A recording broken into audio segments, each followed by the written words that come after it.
What's up, everyone? It's Chicks in the Office with Rhiannon Fran, giving that Friday energy on a Tuesday. Happy Tuesday, everybody. This is a dream episode. Yes, it is. This is a super exciting episode. It's an emotional episode. So much to discuss. But the main focus is we have the one and only Demi Lovato on this episode. Unfrickin' real. Unbelievable. Yep.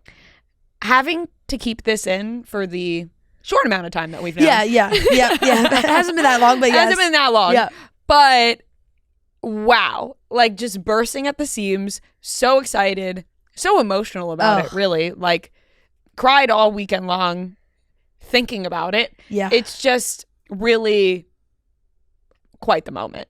Just the way everything ended up working out, having this interview booked, and then being at the Jonas Brothers show Sunday night and having her come out. Like, it is just really the best 24 hours ever. Mm-hmm. Ever. I fell to the ground. I could not believe what was happening. And I'm just so excited for everybody to hear the interview.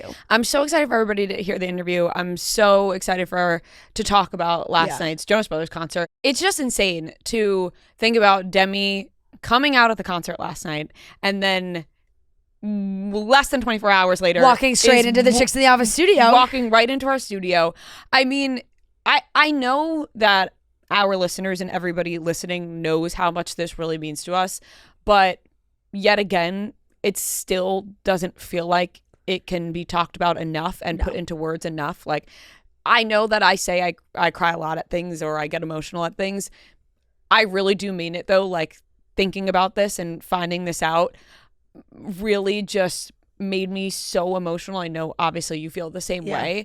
Just thinking about our childhood and our younger selves, seeing this moment happen now. Like, I just could have never imagined, you know, the person obsessing over all things Disney Channel, obsessing over everybody, obsessing over Demi Lovato, and then thinking that my older self would be sitting down interviewing her after she comes out at the Jonas Brothers concert. Like, and none of it makes sense, and it feels like we are living a fake life and living in a fake world.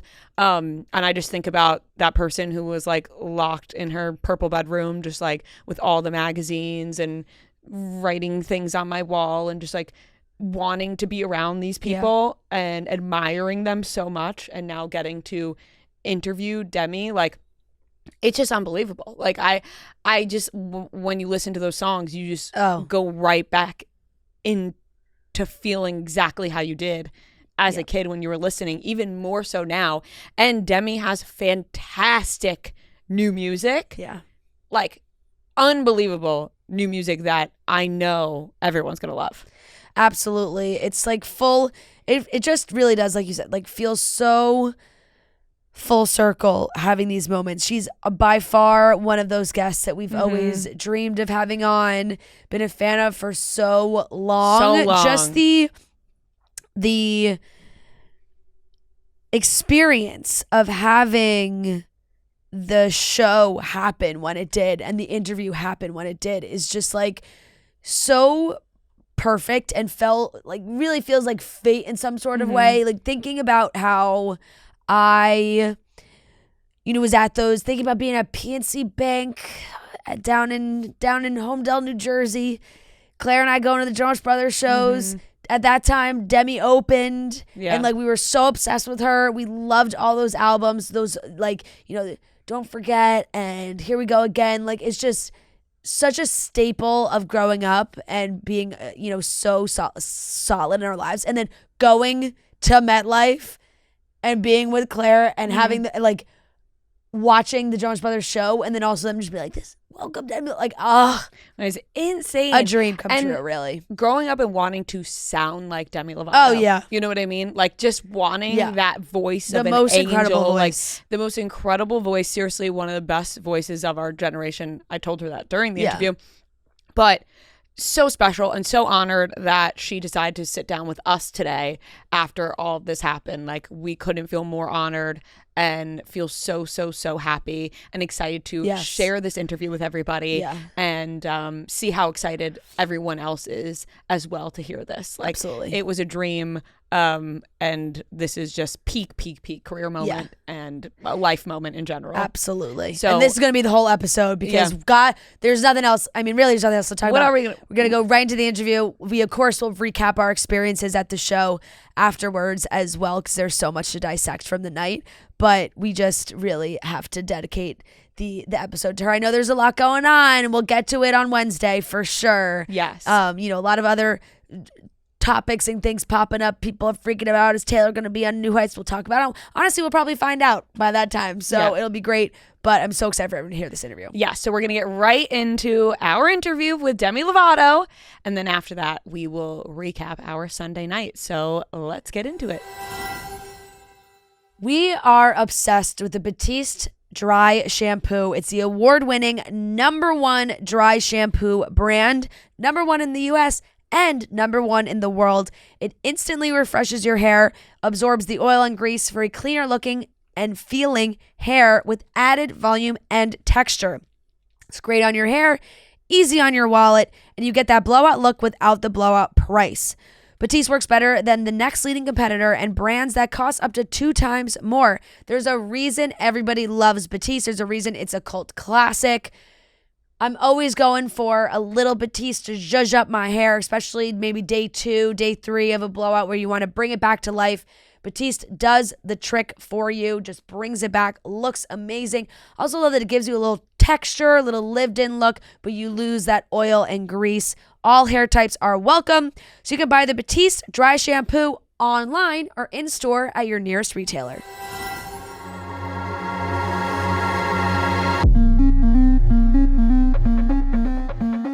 I'm not so sure I've ever felt like this before. I can't deny it feels so right.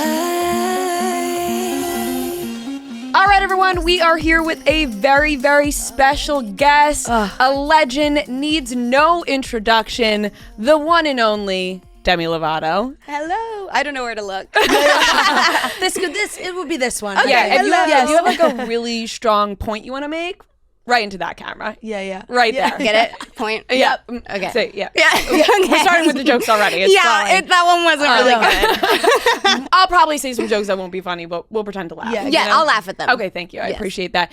Thank you so much for joining us. We are so honored that you're sitting with us today. Oh, thank you. Especially after last night, which healed all of us. It healed me too. Oh, so happy to hear that. Thank you. It was so fun. We have to ask you about it because it just was such a moment. I was watching the videos back again on my phone when just your name being announced and MetLife, I thought like MetLife was going to explode. Aww. How did that reaction sound to you on stage? I'm like a little nervous Nelly, like before every performance, pretty much before like every podcast. Like my hands are sweaty right now. Us too. Like same. I'm an anxious person, so like I get nervous before everything. So I wasn't even like, I wish I could have soaked it in a little bit more, but I was so focused on like, what am I singing, the chorus or the verse right now? Like I was so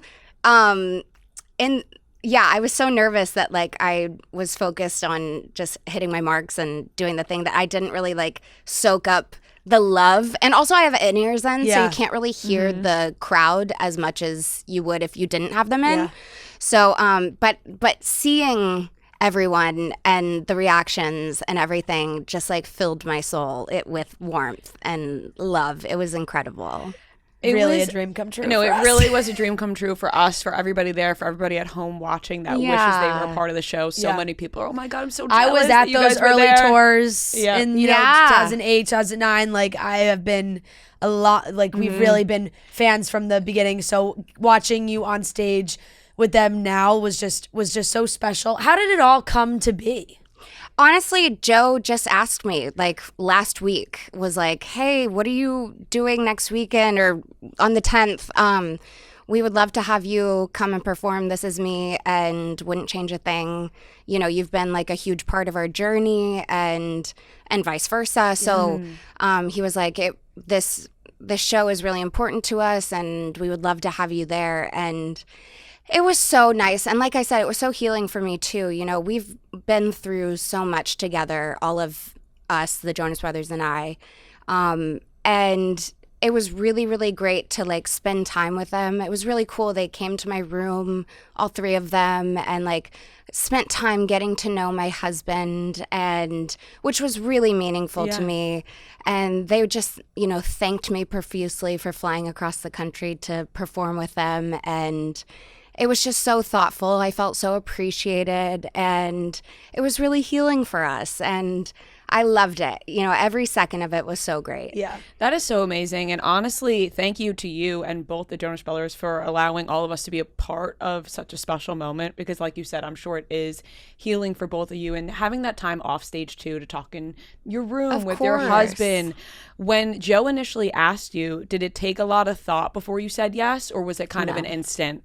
No, it was an instant, like, let's do this. Yeah. Because like, in this new era of mine too, like I'm going back to my, like I'm throwing it back to like the memes, and like some of the things I've been posting have been like really nostalgic. And so this just fit in with everything that I've been doing. And on top of that, it's such a meaningful song to me. This Is Me is, you know, my first big song that I've ever had. And so getting to perform that with them for the first time in God knows how many years was just so full circle and so special. And, you know, it was great to see them. Yeah. That's what really, like, I did have an out of body moment where I was like, it was so meaningful for you guys, but for us too, to watch you in this new era where like she is thriving, and to watch you get to come out and sing This Is Me was like such a crazy, I like have chills thinking of talking about it again. It was so amazing because you people laugh, it's camp rock, it's but it means so much to our generation, and it's not just like a kid's movie. It means a lot to us. And that song is so powerful lyrically. Aww. And I, you know, that like hearing you get to say those words again on stage, I was like, oh, I'm going to cry again. No, I know. But it was like, and then you sang Wouldn't Change a Thing, which is my personal favorite. And Mine too. I like when Joe was like, we have one more, I was like, oh my God, is it going to be on the line? Like for a second I thought on the line. I was like, then I'll actually throw myself off the upper deck.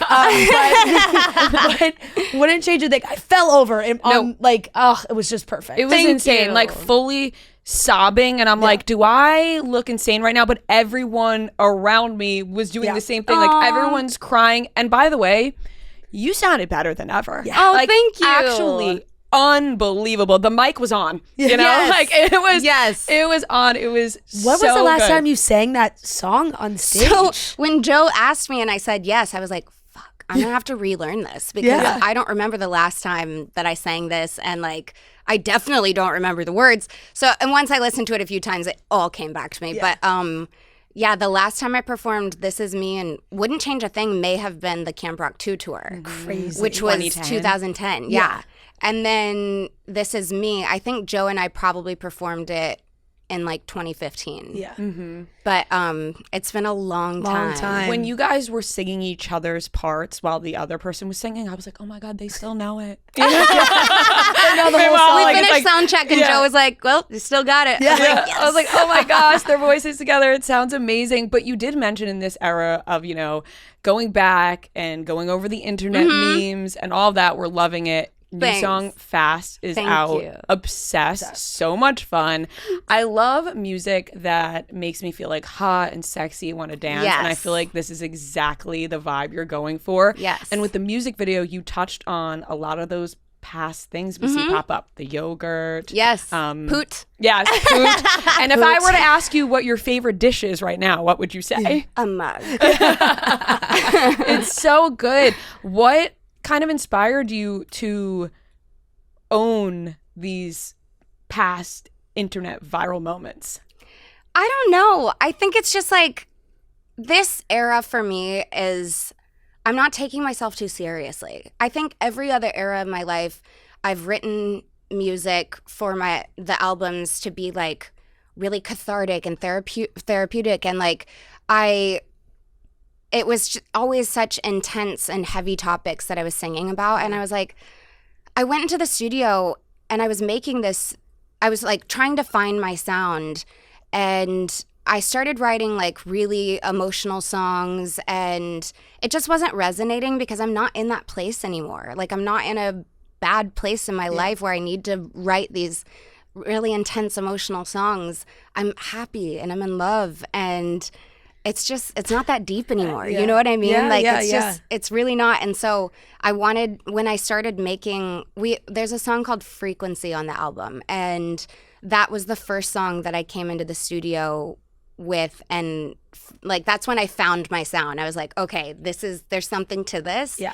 And I just chased that with my producer Zone. He's incredible. And so the whole album is like, you know, even the emotional songs on the album, like I took a different approach with my writing. Like I've normally always written from like, it has to be authentic. I had to, like if I mentioned a date in the song, it had to be real. Yeah.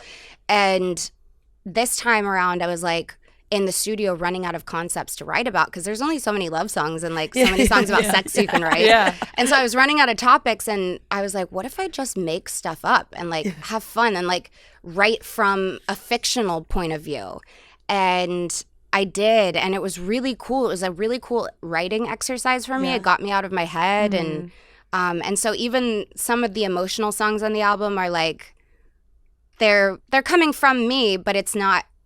I don't know. I'm just not in that place anymore where I have to write music from a deep, dark place. Right. Mm-hmm. Were you excited to go back into that, like that dance pop era, the EDM, the like because even just immediately when we've obviously heard Fast, and we did get to hear two others as well. Yeah, we're I love obsessed with. Oh, thank you. And I'm just like, we're back in the like that. It was almost like a flashback to some of the songs, like Cool for the Summer, like some of those where you're like, you had those heavy beats where we're like, yes, like you can dance to these.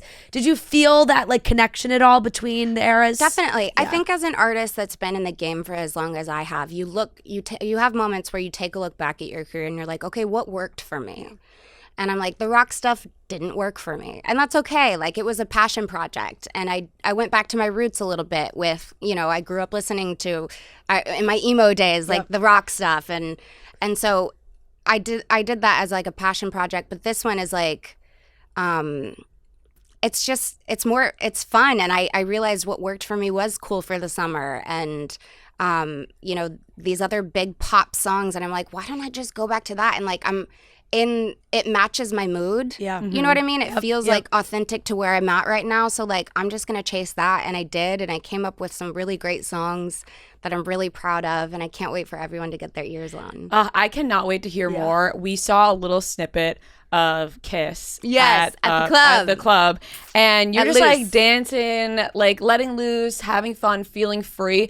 I feel like these are what these songs embody, which I love. And it kind of, you know, talks about you being happy in love. Like, no way. No way. No way. This can't be happening. No. They do this. We're just talking about my fire ass music. Demi literally set the fire alarm off. That's unbelievable. Oh my gosh. Yep, thank you. We got it. Yeah, we will. Yeah, we'll just make a music video if the strobes go off. Don't mind if we start twerking. No, I feel like that was insane. Of course. But I feel like these songs embody exactly what you're talking about. Happy, in love, feeling free. Is it directly reflective of all of that? Yes, definitely. Like I'm in a place in my life now where I feel free and happy and just like loving life. And that's what this music is really about. And also there's a lot of like sexually charged songs in the music too, but like we're here for it. Yeah. But it's just like about embracing where I'm at now. Yeah. And it feels really good. It feels lighthearted. That's what I think is what I'm chasing with this project is lightheartedness. Yeah. It's so much fun. And even listening to it, getting ready in the morning, I'm like, I want to go dance. Oh, You know, good. just dancing in the mirror, loving it. It really is. And we're also kind of, I mean, I'm stretching mine out now a little bit. I'm almost at a year.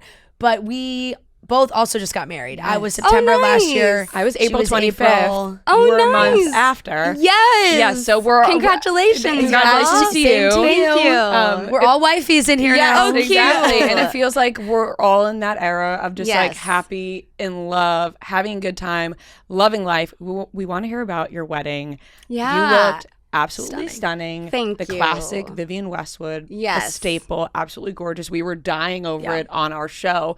And also just over you in general lately. We were talking about how we just love seeing you live your life, own the internet, being so happy. What was the wedding planning process for you like? So I actually started planning. We got engaged in December of 2023. And no, okay, forgive me. I'm blanking on the year, but it was a year and a half before we got married. So December 2023. Yeah. So we got engaged in December, and then I started planning in January because I was like, let's get this show on the road. Let's go. I was like, I don't want to be stressed. That's the last thing I want. And so we started planning early, and we found the venue immediately. We found all the other pieces of the puzzle pretty much immediately, and then of course it's stressful like leading up to the wedding because you want everything to go perfect. You don't want anything to be messed up, and it's like, is it gonna rain and all these things, all these variables. But like when I say that the day couldn't have gone more perfect, like it was, everything went right, and all of that stress that I had accumulated over these like little thoughts in my head of like, what if this goes wrong, what if that goes wrong, it all went away. And it was such an amazing day. Like I was overjoyed, and just like, it was the best day of my life. Love to hear that. Yeah. No, it's so beautiful. How did you meet your husband? We met in the studio. Yeah. Yeah, that's So he's an artist himself. Yes. But he's also a songwriter, and so he came in as a songwriter for my Holy Fuck album. Okay. Yeah, and we wrote a few songs together on that project. Yeah. And did you know like instantly? Was it? I knew instantly, but we were friends first. Okay. Like we really built a friendship first, and you know, in the beginning, like I had a crush immediately. Like I literally sat down in the studio and texted my best friends and was like, the hottest guy just walked in. I was like, I don't know what to do. I'm so nervous. What do I write now? Like I want to impress him. Right, yeah. You know what I mean? Yeah. So and Like I had a whole idea for a song. I have to scrap it because I cannot hear it. Right. Who made the first move? It was collective. It was both of us. Yeah. But It was a collab. It was a collab. Yeah. I mean, the wedding planning process, you're right, it could be stressful, but when you have that amount of time, it almost makes it's like fun because there's not that much pressure when you have that much more time in between before the actual day. What was the guest list like? You know, like planning who you're going to invite, who's making the cut? I wanted to keep it as small as possible. Like I really didn't want a 300-person wedding. But I wanted it to be intimate, but I wanted it to as I was planning, I kept being like, oh, but I need to invite this person. Oh, but I need to invite. So the number kept growing. It was fairly intimate. It was like 140, 150, and which I think was like the perfect size, to be honest. But who made the cut? You know, it was just like people that are really important to me and that were a part of our story together. And everyone there plays a part in our relationship, and that's what we wanted to celebrate with them. Yeah. You're in this new era, like you said, moving on, laughing about the past. Where do you think, like now in your 30s, it's like, I feel this way after turning 30 as last year. It's kind of like your circle doesn't get smaller, but your friends are so important. And you learn so much more, I think, about friendship at this age too.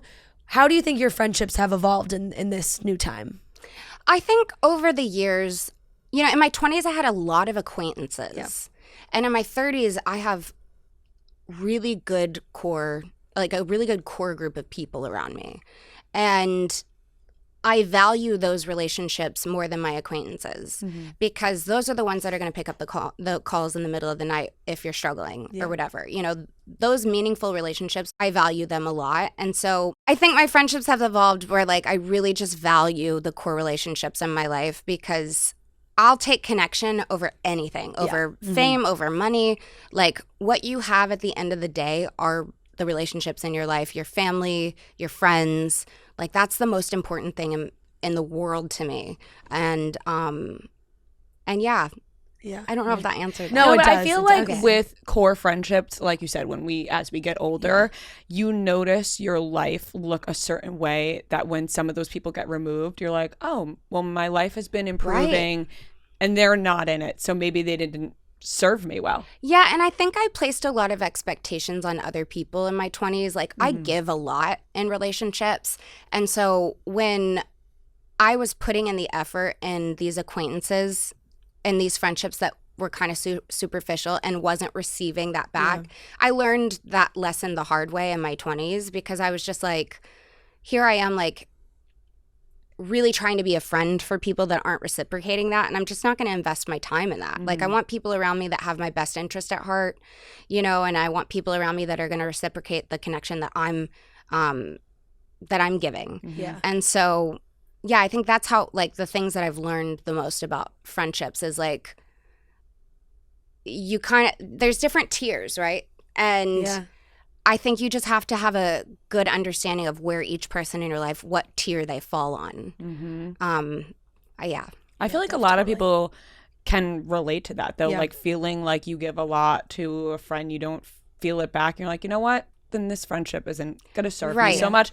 But then you know them for what they are and you can kind of keep them at that level, right? And like I have you can keep them at that tier. They don't have to be at the top, but like, we're cool. And I have people in my life like that where I'm like, you know what? You are here for like this reason. For this reason and this season and that's fine. Right. Exactly. You know? So true. Exactly. I understand. That is so true for sure. You've been, you know, very open about the trials and tribulations of, you know, the child star life and all those things. How have you kind of healed yourself from those younger years? You know, Child Star, the documentary that I did was really healing for me because it made me look back at my upbringing as a child star and how that affected me and shaped me into the person that I am today.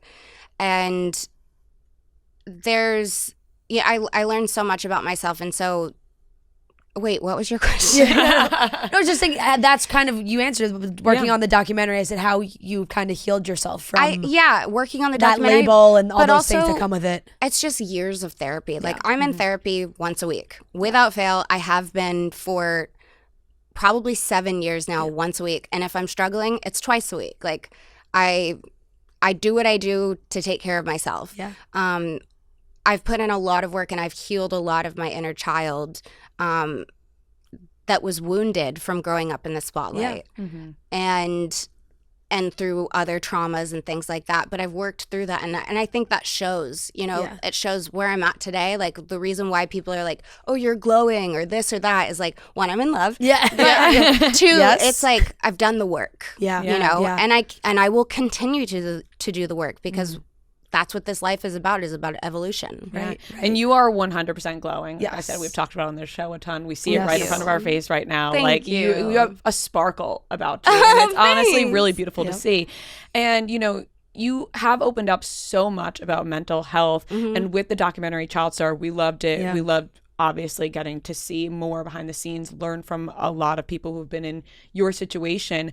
What's something you think like the industry can learn from children who are getting involved, artists? How can they support people like you? When I set out to do this film, I was trying to figure that out, right? Like there's no manual on how to raise a child star. You just have to set them up for success by having a solid foundation in the family. Like family is everything. If they're coming from an unstable home, it's probably likely that it's going to be an unstable, you know, journey for them. And so providing them with support is really important. Setting them up financially is extremely important. A lot of people get taken advantage of financially as child stars, and especially now we're in like the kind of the wild west where there's no legislation on social media and compensation and protection for minors on the internet.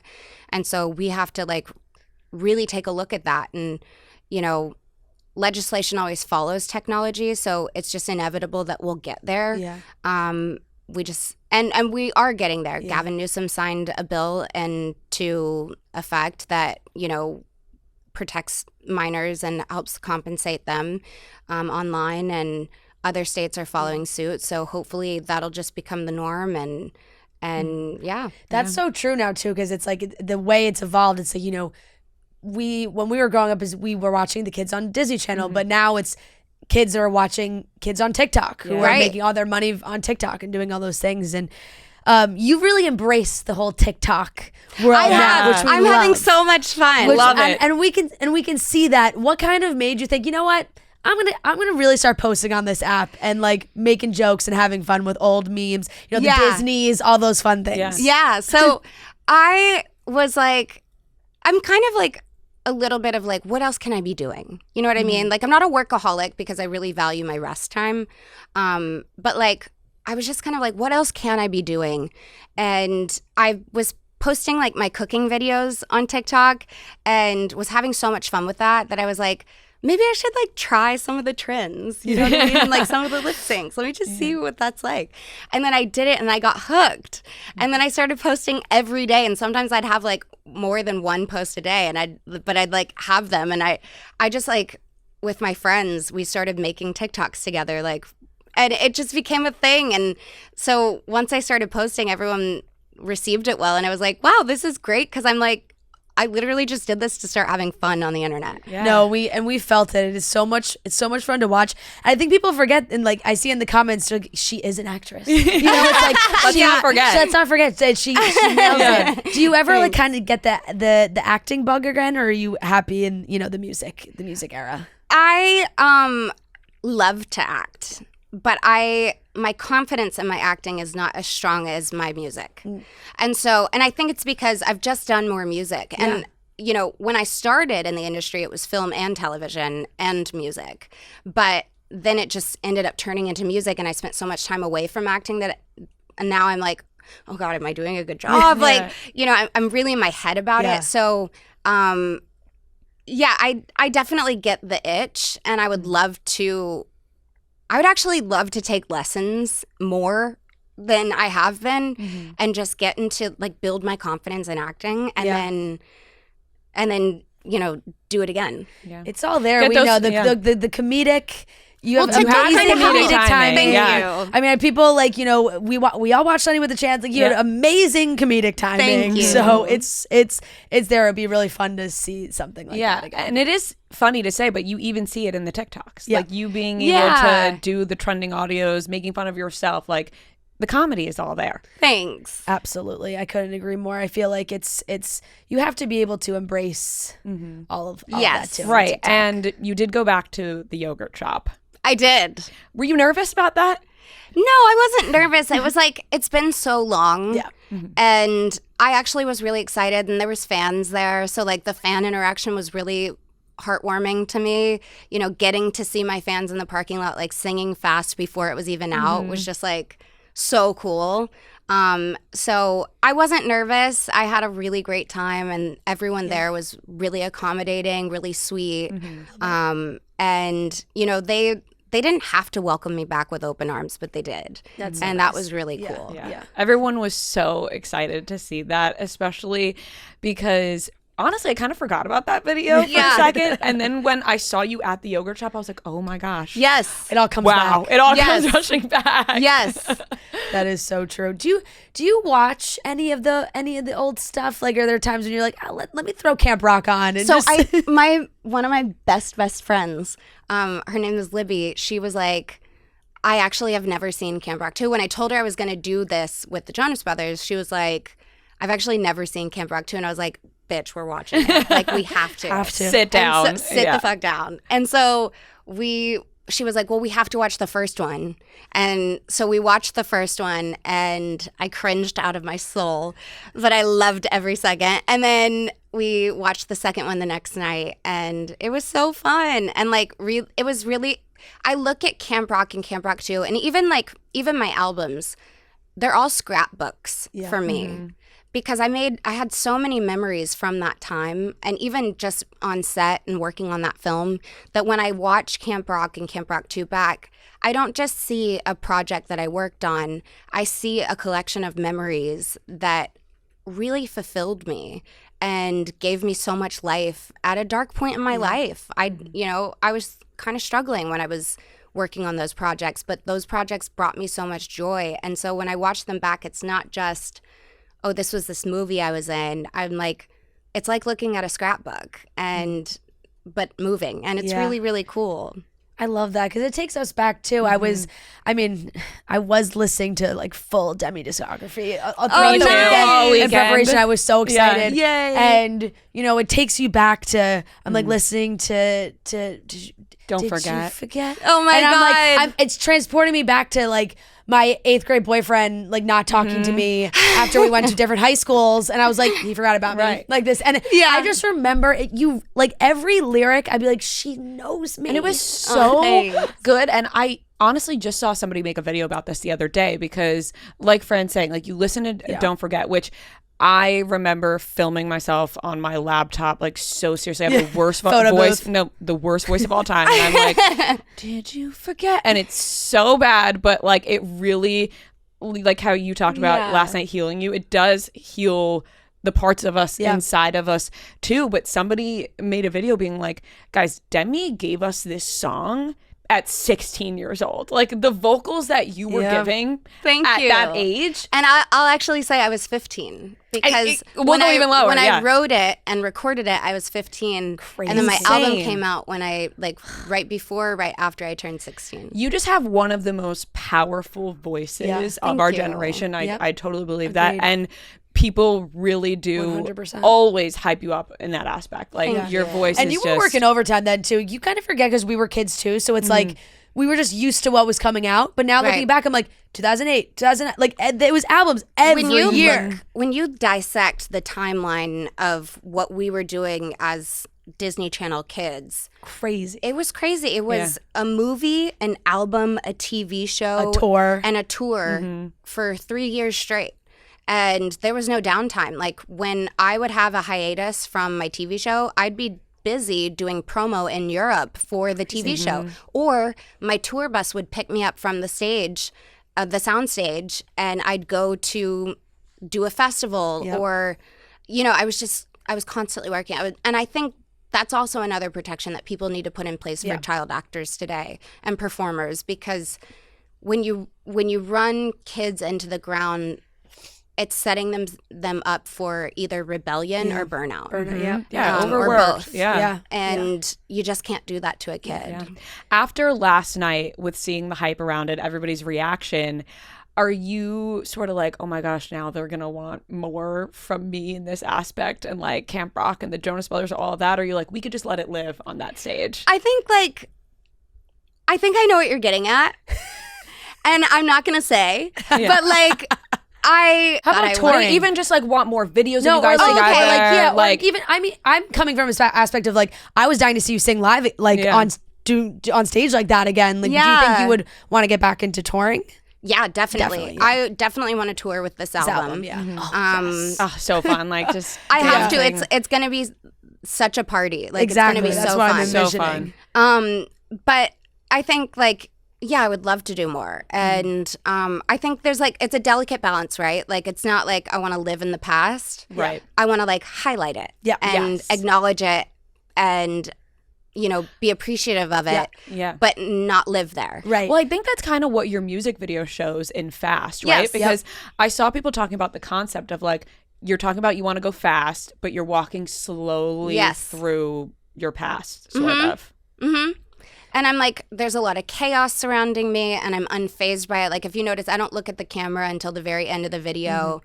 That was a fun video. Yeah, for sure. What type of prep goes into a video like that? Because it's like, it's such a great strut that you have going. Oh, thank you. I know that's such a, but my immediate thought was like, wow, it's hard to walk like that. Yeah. I just kind of turned it on. Yeah. Yeah. I don't know what got into me, but I just started it. strutting and I had fun with it. Yeah. You're like, I just have it. Okay, guys. Yeah. Now we kind of want to wrap on like a fun topic, which Yeah. is reality TV. Yeah. We know that you love Love Island, like we love Love Island. And when we saw you were talking about it online, the amount of times we were like, can we get Demi, even over Zoom, to recap an episode with us? Like, all we wanted to do. We'll do anything. She could say, I want to talk about nothing else before that. She'll come here and say, yes. you don't talk about my past, don't talk about my future, don't talk about my music, Love Island. So we got to talk about it. Okay. You were loving the season. Yeah. Can we just get some thoughts about how you were feeling watching the season? You told us you've watched every UK and US. Yes. So I've watched every UK, every US. I haven't done Australia, but I'm going to because of you guys. Yes. Yep. The season was interesting. I felt like last season maintained the drama better. Like this season was like the drama came in hot and heavy. Yeah. And then it kind of like fizzled out a little bit, and it was kind of like, I remember watching and being like, God, where are they going to go after this? Like, it's really climaxing right now in the beginning of the season. Yep. Yeah. And I didn't love that there weren't any like God, this sounds bad, but like any like solid couples at the end. Totally, yeah. It wasn't like last season where it was we were confident that we had multiple couples leaving like in love. Yes. You know? I think that's what we all secretly root for is like, Yeah. yes, it's a show that has a lot of drama and it's entertaining and all this stuff, but like at the heart of it, like, No. we want to see them last. Yeah, and you see the way like Leah and Miguel talking about each other now, and you're like, this is beautiful. It's amazing. It's beautiful, and we were a part of it. Yeah. Like, we shared that with them. Serena and Cordell, like, we rooted for them so Yeah. hard last Yep. year, and it was like, to see them still together. Yeah, it's amazing. beautiful. And everybody I mean, they've been through their ups and downs, Molly May and Tommy Fury, but Right. we go off that with Right. season 5. We're like, Right. we want to see that in the end. Yeah, Right. definitely. What did you think of this season of UK? Because honestly, did you watch this season I didn't UK? watch the season of UK. I was so invested in US that I didn't watch You'll it. get into that But I'm next. starting Whoa. it today on the plane home, Okay. on the plane ride home. There you go. Yeah. It's a doozy. It's a Okay. doozy. Is it? Yeah. I didn't hear anything about it because the It US stole wasn't- all its thunder. It does, because I think the conversation in America now is like it gets brushed under a little bit because we're all watching US. Yes. It's not like in those early summers when not a lot of people were watching US and everyone was talking about Yes. UK. Now everyone talks about US. But UK, the guys on the UK pulled some crazy moves. Yeah, I'm not this caught up season. yet Wow. either. I'm still Yeah. watching. Like crazy moves. So it's worth watching. Did you have any favorites from this season of US? Of US, I mean, I love Amaya. Yeah. Amaya Papaya. Love. She's so damn cute. getting the I know, right? zoomies. Getting the and zoomies. Yeah. all the just like, sayings. and she was like, I don't know, there just wasn't a lot of drama around her. Like, I loved it. And she was just like lighthearted to watch on camera and just like infectious. And Yeah. I just loved watching her. Loved it. So fun. Yeah. Besides Love Island, are there any other reality shows that you love? Besides Love Island, yes. I love The Real Housewives of Salt Lake City. Yes. You are speaking our language. Love Vanderpump Rules. The Like, best. and It just like almost doesn't get better than the like initial seasons of Vanderpump Rules. True. It's really good. I just got to Scandival. Wow. So I'm watching through, like, I watched from season 1 to now, and so it's just peaking. For the first time. Yes. Wow. I'm jealous. I wish I could erase it off from my brain and rewatch it for the first time. Yeah. Ugh, so good. But I love the Housewives. Yeah. Yeah. The Salt Lake City Salt Lake ladies Cities are are really top notch. They have been every season. They just give more and more. I think Yes. it's like Yes. good new additions. Yes. Yeah. And I they've watched been good. Mormon Wives. Yes. Yeah. Those That girls one also bring the drama. They bring the drama, but I thought it was kind of like not as good as The Real Housewives of Salt Lake City. And I can't help but compare them. Yeah. Sometimes that's when fair. you become like a Housewives purist, it's hard to Yeah. step Yeah. away. Yeah. Do you like other Housewives or Salt Lake? Like I've only seen Salt Lake. you got to watch the I beginning gotta of New watch. Jersey. Yes, so I'm like new in the reality Yep. TV game. I've been like scripted television for so long that now for some reason, I just like started watching reality TV and I'm hooked. And so if you have recommendations, we welcome you. Yes, I was gonna say, like, if you want to go old school, you got to go back and watch the early New Jersey. Like, I think like if you want to go way back, if I you wanna heard go New York more and Beverly new, Hills is really good. They are so good. The early seasons, all of those are amazing. If you want to go like current, what's on right now, Miami.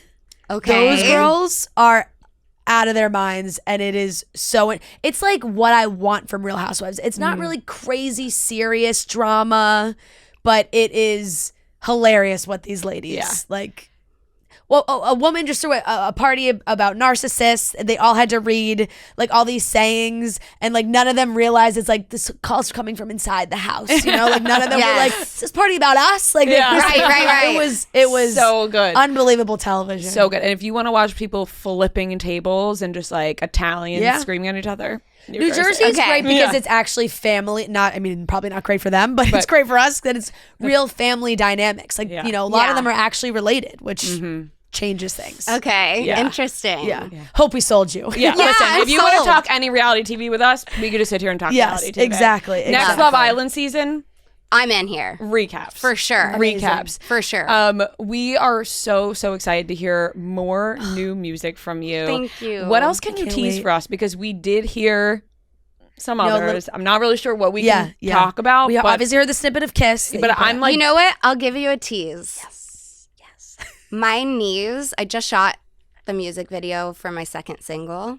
My knees were black because I was dancing so hard. Wow. And I don't, like, choreo. So back into the dancing. Back into like, it's going to be really good. I'm really excited. Getting full, like, major pop star Demi.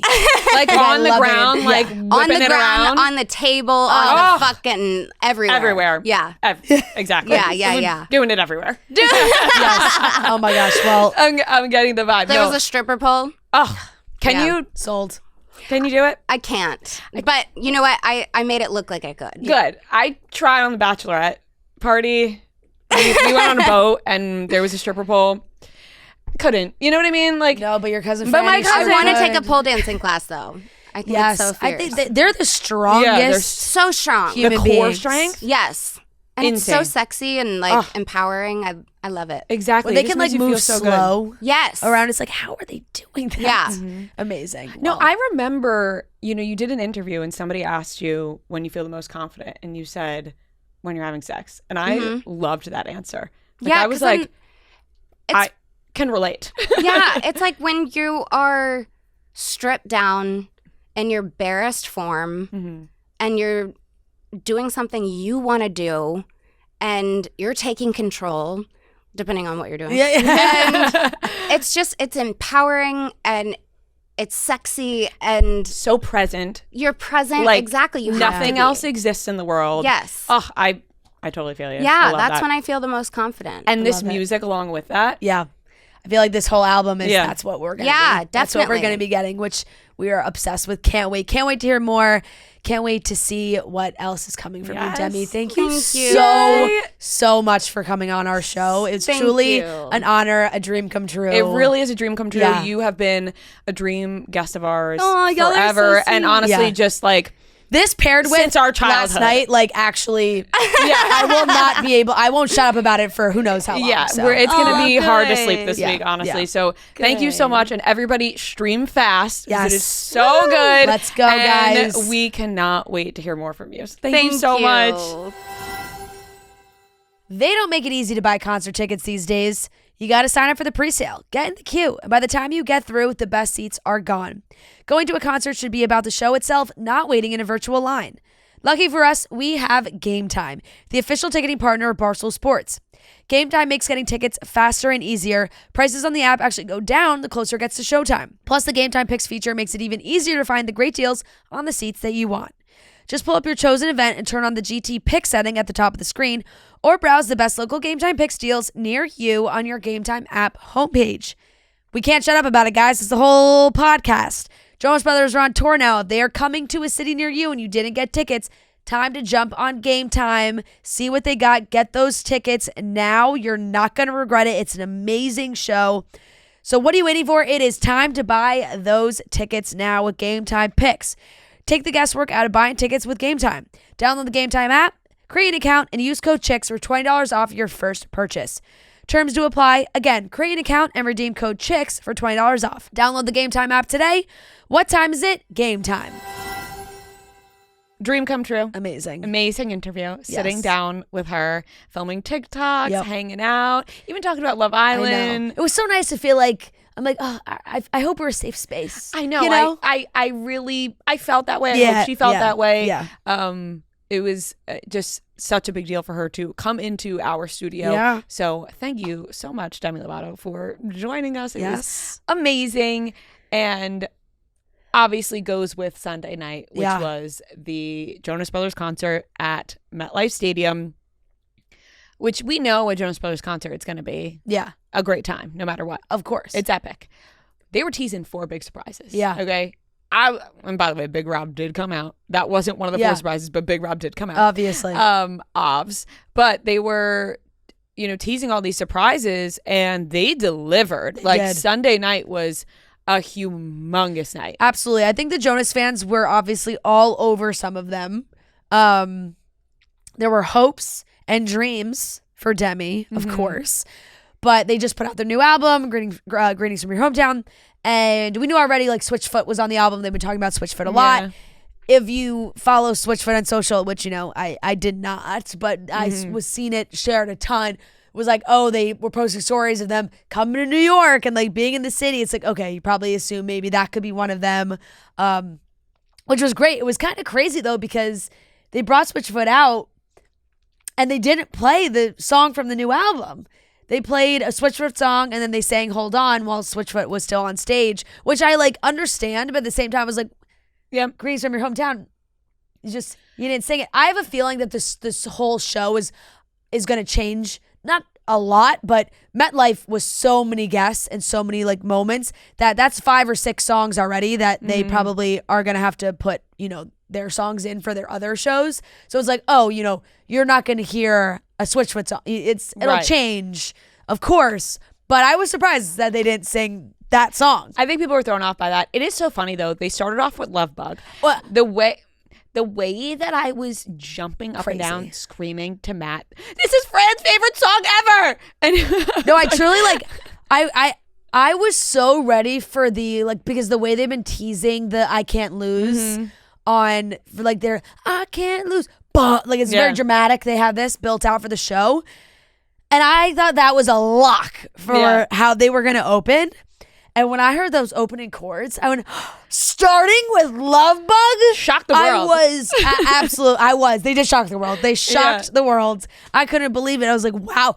I knew we were in for a show of a lifetime when they were starting with Love Bug. I'm like, if we're starting with Love Bug, and not only did we start with Love Bug, Sucker was like 4 songs later. So I was like, wow, they're changing shit up. Like, they're not going to have this be in the encore. Like, really a change from what you're used to going to a Jonas Brothers show. Right. I felt that way. Like, the energy was hot right off the start. Like, it was, oh my gosh. Like, I couldn't catch my breath I from know. the beginning. And me and you were texting in our group chat, and you were like, I may, like, stop through this whole thing. No, I was like, I am. Like, I feel like a freak right now. Like, why am I crying so much at every...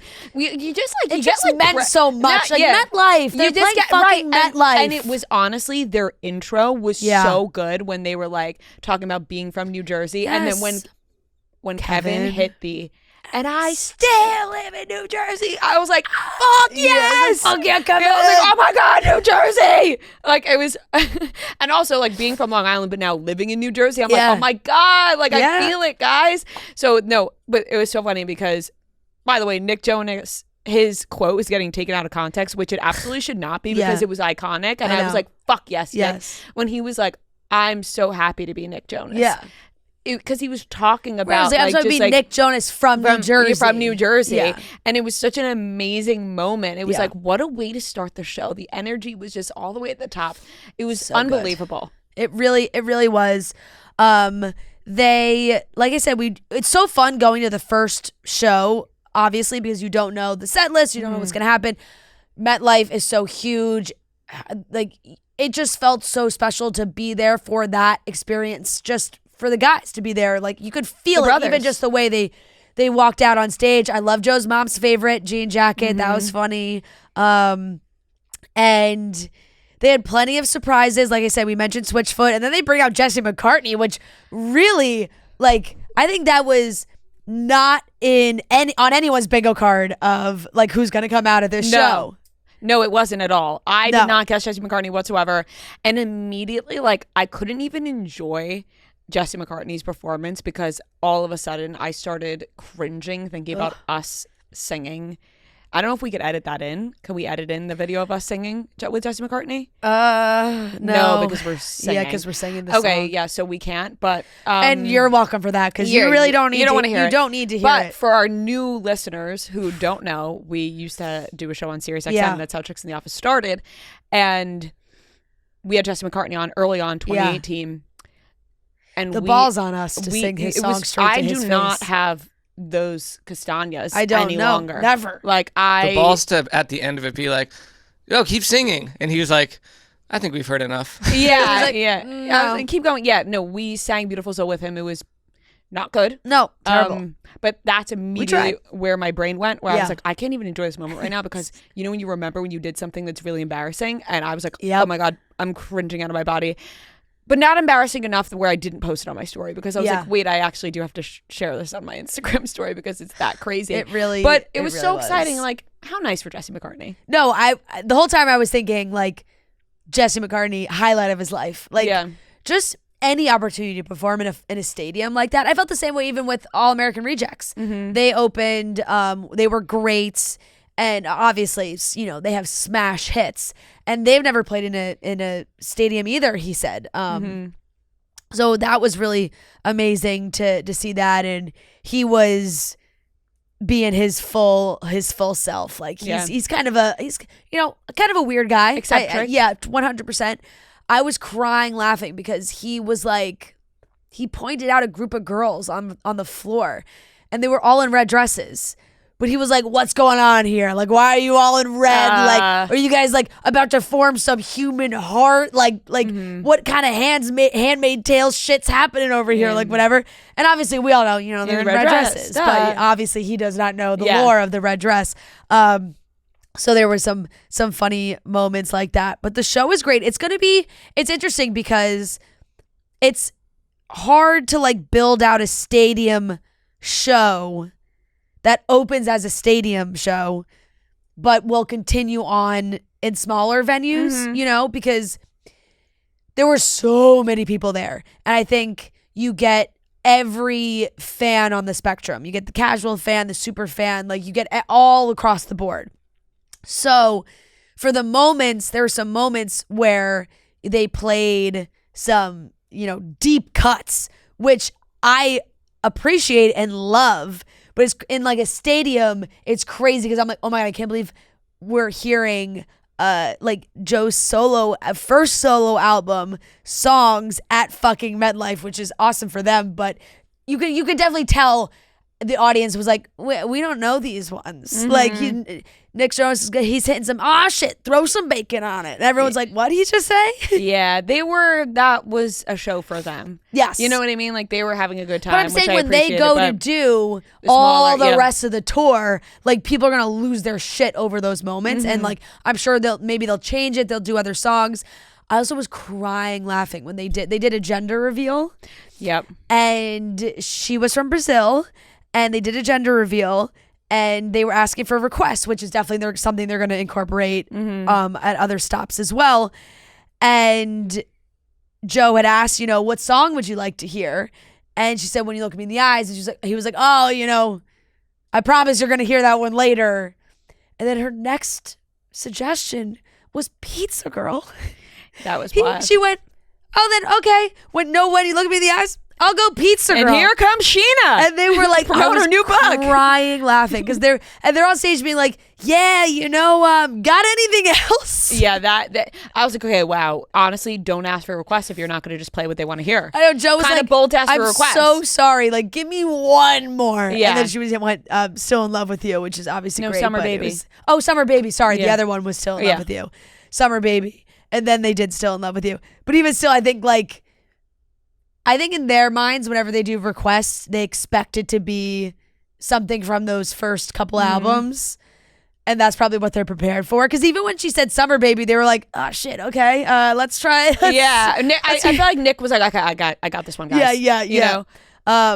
But it was so fun, like hearing the solo stuff, and got some Nick Jonas and the Administration thrown in there. No one was happier than Nick Jonas was up on that stage. Like, I could just tell from his vibes immediately he was living his best life, which of course you were, but I was like, he is like on stage at MetLife. He is so fucking happy right now. Are we going to talk about the arm off Joe and Nick were having, where it was like who had the better arms? Yeah, they got to do that. Joe popped the top and then Nick popped the top. Yeah. And I was like, no complaints. Yeah, none. Zero. They looked fantastic. They looked all three of them really looked so handsome. They looked so good, and it's so funny because I've only been to Jonas Brothers shows with you or other girls. Yeah. So when we got invited this week and you already had tickets, and I was like, okay. I was like, Matt, you want to go? And he was like, yeah, I've never seen the Jonas Brothers. The way that I was screaming oh my God, they're so sexy. And he was like, yeah, honestly, they're slutty up there. Yeah. And I was like, you gotta Slutty little ride tank the wave. tops. And when Joe did one move during Cake by the Ocean, I don't know what happened, but he was on the ground. It seemed like he impregnated the audience. No, for sure. Matt popped out of his seat. He was like, Joe is a sick puppy. And I was like, they know what sounds come out of my mouth at those times that I don't even, you have no control over. Right. They're they know what we're here for. And it's for them to be a little slutty on stage and pop the tops and sing their hearts out and look cute and handsome, but at the same time, sex appeal. They know what they're working with. Yeah, I mean, they were doing their little disco. Yeah. No Time to Talk dance moves. I was like, oh my God, these guys, man, they did. And then when they came out after the Marshmallow intermission and they had their jackets back on, I was like, oh, come on, guys. Yeah, no, that's when you realize you start being sick in the head. Yeah. Because you're I was like, outfit change? Yeah. But don't worry, Joe had to make sure he got down to that burning up tank top by the end of the night. Marshmallow. I will support the brothers. Yeah. And all that they do. Yes. The Marshmallow set felt out of place. Can we agree about that? No, I'm actually going to disagree with you on it. Oh, because I just fucking love that music too. No, it's great music. No, I don't know if it's I don't know if it's just in me to never I'm not going to I think criticize. You just refuse to No, but I will say I really actually enjoyed, because it didn't feel too long to me. It was all right, and it was a good time for everybody to kind of take a breather. Go to the bathroom. It was definitely a good time to take a breather. No offense to Marshmallow, but that was everyone's bathroom. But that's what break. I mean, though. Yeah. That's why it's but you know what I'm saying? They have break. to do something then. Yeah. I mean, I guess they could just literally play music and have nothing on the stage. No, they are. No, you're right. You're right. I just was like, all right, boys, let's get on with the show. Yeah. You know what I mean? Course. The show the first half was also so good too. That's why. That's why. When it hit that point, I was like, wait, come back. Yeah. Brothers, come back on stage. I think that's you're just yearning for them to get back out there. Yeah. And then they came back. Heard a little Avicii from Marshmallow. I was like, okay, fuck yeah. I was vibing. Yeah. I was like, okay, I'm vibing. Yeah. But brothers, come back out. No, for sure. Because they were teasing all these surprises and you knew there was more surprises. So you were like, wait, come back out. And boom, they hit us with the biggest surprise of all. When they played those snippets from Camp Rock. Yeah. Nick's whole Disney speech. Oh, I have chills again. I know. When Nick went into the Disney speech, I was like, oh boy. About how. Could it be? Yeah. And Joe, auditioned. And then the brothers got involved. And it's quiet and everyone's waited with bated breath. What's about to happen? It was really everyone was standing, but, everyone was on the edge of their seat. No. Being like, is this actually going to happen right now? Right. And then they started showing a lot of Demi clips in that Camp Rock montage. And then, ladies and gentlemen, Demi Lovato. Oh. And she hits the stage looking so stunning. Yeah. And the vocals. Sounding unreal. Vocals better than ever. Like, unbelievable. The bridge on Wouldn't Change a Thing. Oh my. So good. And obviously, Wouldn't Change a Thing. Epic. Iconic. Yes. The fact that they did that was such a treat. Yes. It really was. They didn't have to feed us like that. They didn't have to. She could have come out and just did This Is Me and everyone would have lost their shit and be good. But when Joe was like, let's do one more, I was like, oh my God. For a second, I thought they were going to, I said this to Demi, I thought they were going to do On the Line. Yeah. Which actually would have been insane. But Wouldn't Change a Thing is.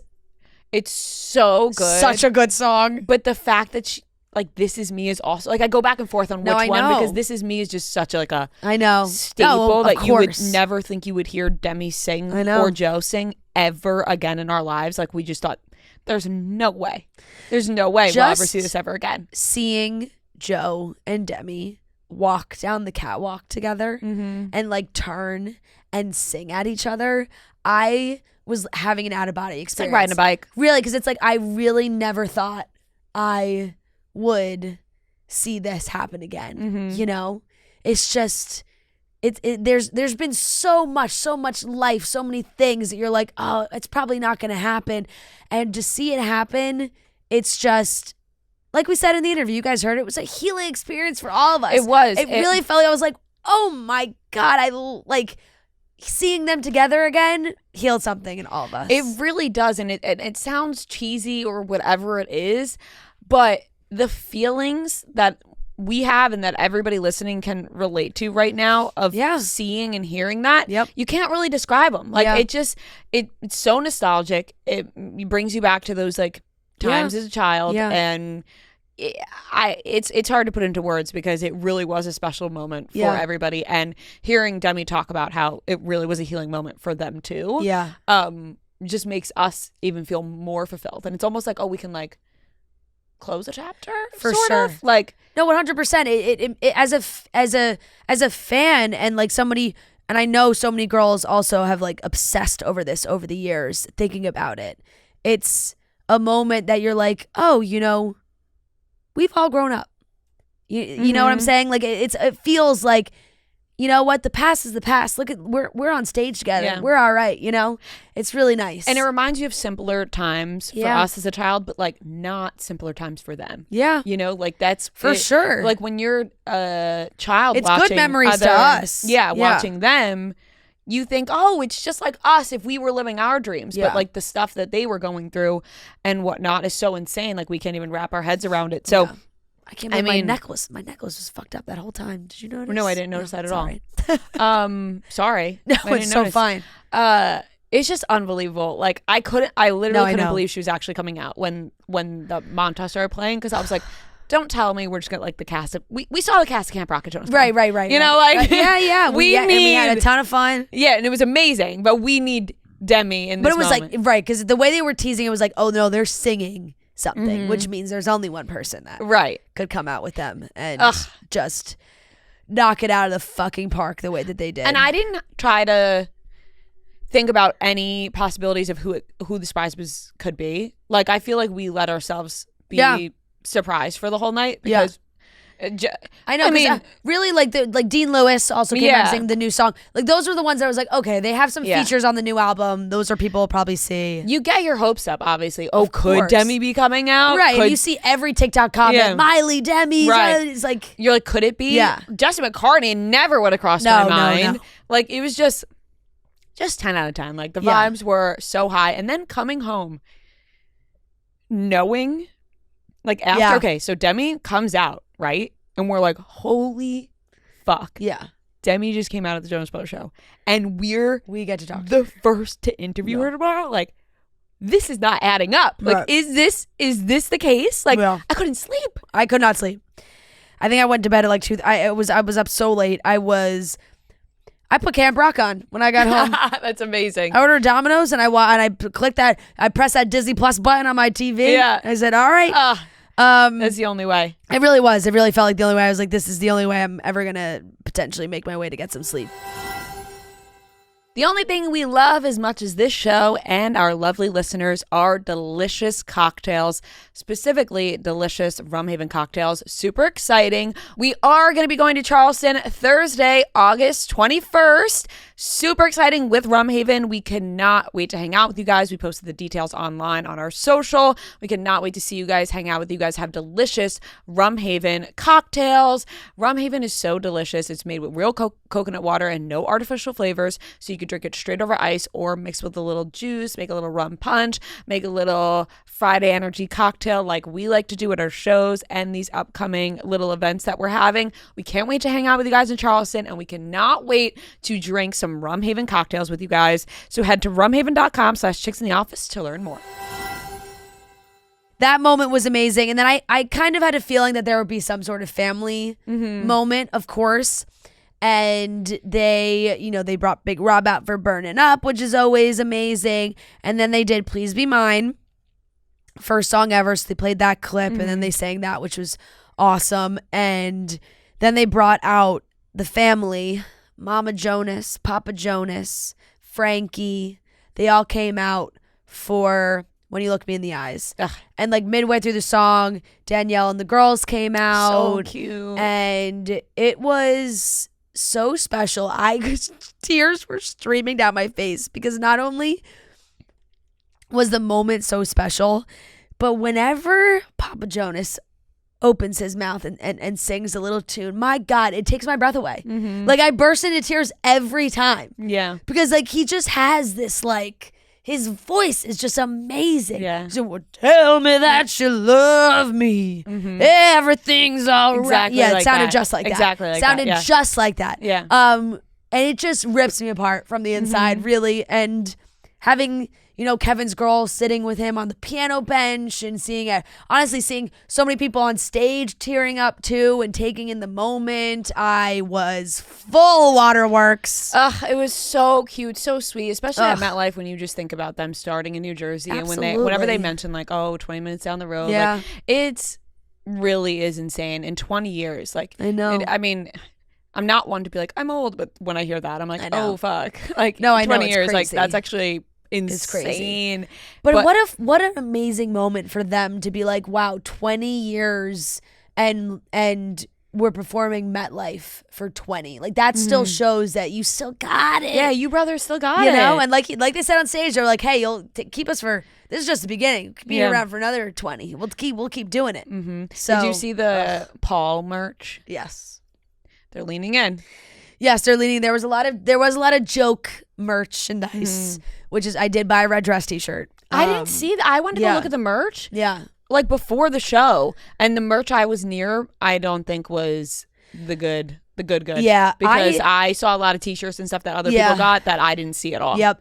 I also definitely missed out on the good merch. However, I am sick in the head and can't leave a Jonas Brothers show without merch. Yeah, but the red dress one is. No, I know, but there were other t-shirts, and then there was the East Rutherford one that was just for the MetLife show that was sold out when I finally got to wherever, where I got the other shirts.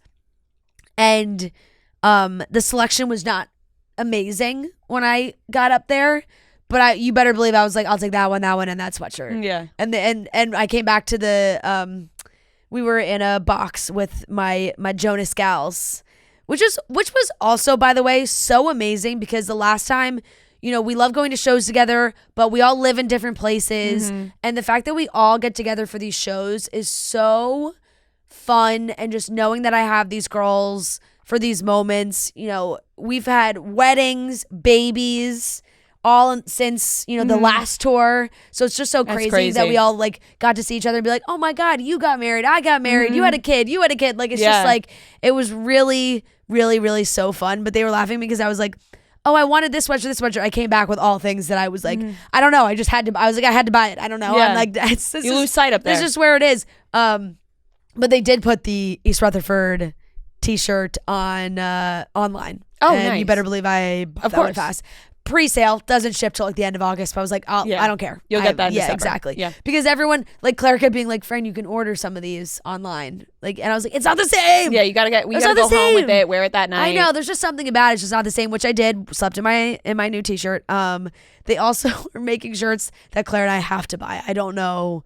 They didn't have the right sizes online, but when they come back in stock, we'll be getting them.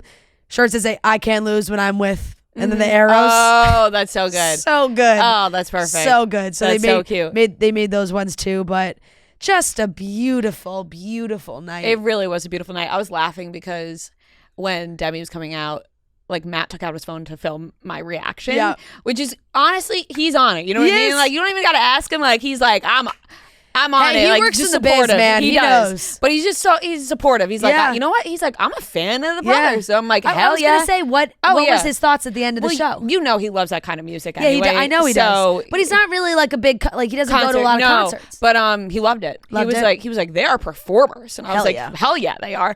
He got the Jonas Brothers high. Yeah. You know, like you're just like, oh my god. Honestly, he would fit in so well as like a really funny sketch of like a fifth Jonas brother.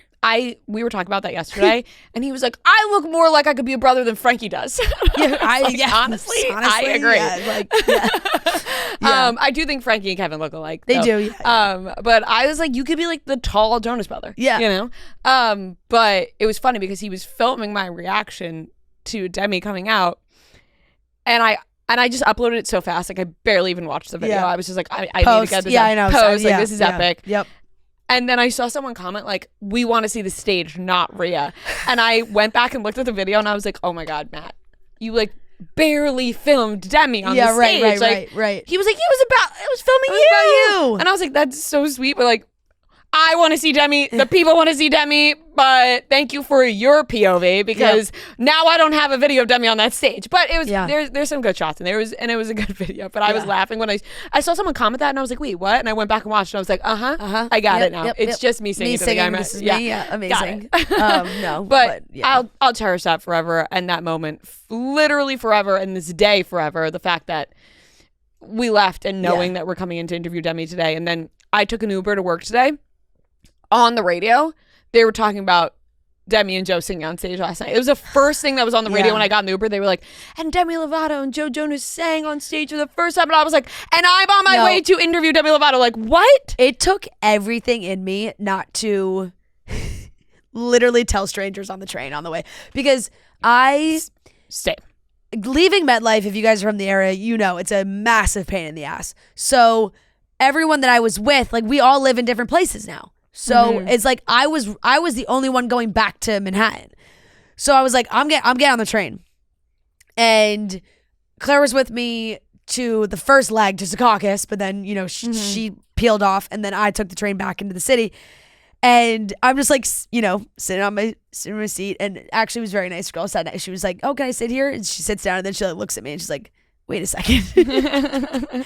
He was like, are you Fran or do you just look like Fran? I was like, nope, that's me. I was like, that's me. Her. And I'm just like on the train by myself watching my videos back and everything.